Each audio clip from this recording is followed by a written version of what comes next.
Welcome back to our series on the kings of medieval England. In our last episode, we explored the reign of Henry II, a ruler who reasserted royal authority, reformed the legal system, and built a vast empire across Western Europe. Today, we turn to his son, Richard I, better known as Richard the Lionheart. A legendary figure, he is remembered as a warrior king who led armies in the Third Crusade, but who spent very little time ruling in England itself. Let's begin. Richard was born on September 8, 1157, at Beaumont Palace in Oxford. He was the third legitimate son of Henry II and Eleanor of Aquitaine. From a young age, Richard was raised in the Duchy of Aquitaine and was more French than English in language, culture, and outlook.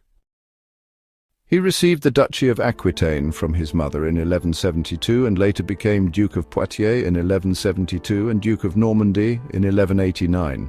Historian John Gillingham, in his book Richard I, he mentioned that Richard developed a reputation for military skill early in life, leading campaigns to suppress rebellions in his territories even before becoming king.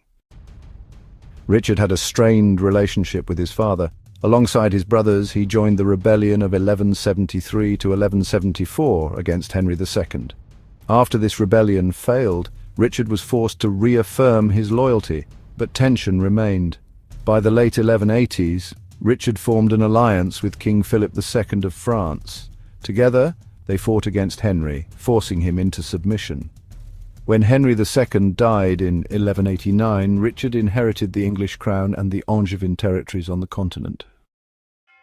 Richard was crowned king at Westminster Abbey on September 3, 1189. His first priority, however, was not domestic governance, but the Crusades. After the fall of Jerusalem to Saladin in 1187, Pope Gregory VIII called for a new crusade. Richard, a deeply committed Christian and an experienced soldier, quickly took the cross. He raised funds for the campaign by selling royal lands and offices.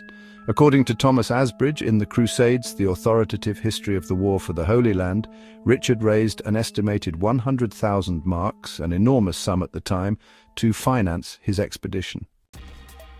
In 1190, Richard departed for the Holy Land with Philip II of France. Their journey included a stay in Sicily, where Richard intervened in local disputes, and a controversial conquest of Cyprus.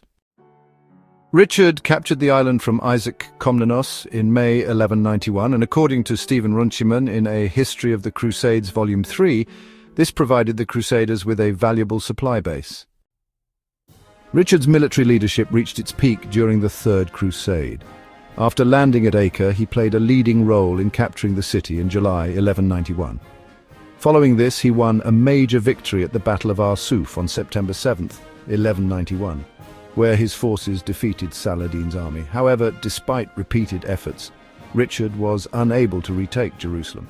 Negotiations with Saladin eventually led to a truce in September 1192. Under the terms of this agreement, Christian pilgrims were allowed to enter the Holy City, though it remained under Muslim control. Richard began his return journey in October 1192, but was shipwrecked and captured near Vienna by Duke Leopold V of Austria, who held a grudge over Richard's actions at Acre. The king was handed over to Emperor Henry VI of the Holy Roman Empire, held for ransom. According to Roger of Hoveden, the ransom demanded was 150,000 marks, equivalent to around 2 to 3 years of England's annual revenue. The payment was raised through heavy taxation and confiscation of church wealth.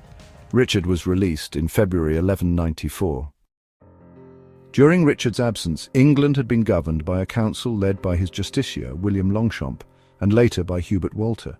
Richard returned briefly to England in 1194, but spent only 2 months there. He was re-crowned at Winchester before departing to secure his continental possessions, especially against Philip II's encroachments. As historian Ralph Turner notes in his book, King John Richard's attention remained focused on defending his lands in France, not on governing England. Richard's final years were marked by continuous warfare in France. He worked to restore royal control in Normandy and Aquitaine, and constructed key fortresses, including Château Gaillard. His death came not in battle but during a siege. In March 1199, while besieging the castle of Châlus-Chabrol in Limousin, Richard was struck by a crossbow bolt. The wound became infected and he died on April 6, 1199. He was buried at Fontevraud Abbey beside his father, Henry II. So how should we remember Richard the Lionheart? Richard was a brilliant military commander and a central figure of the crusading era. He demonstrated exceptional leadership on the battlefield and maintained the cohesion of his continental empire in the face of French aggression. However, as a ruler of England, his legacy is more limited. He spent less than 6 months in England during his 10-year reign, and governance was largely left to his administrators. As John Gillingham writes, Richard was a great soldier but not a great king in the conventional sense.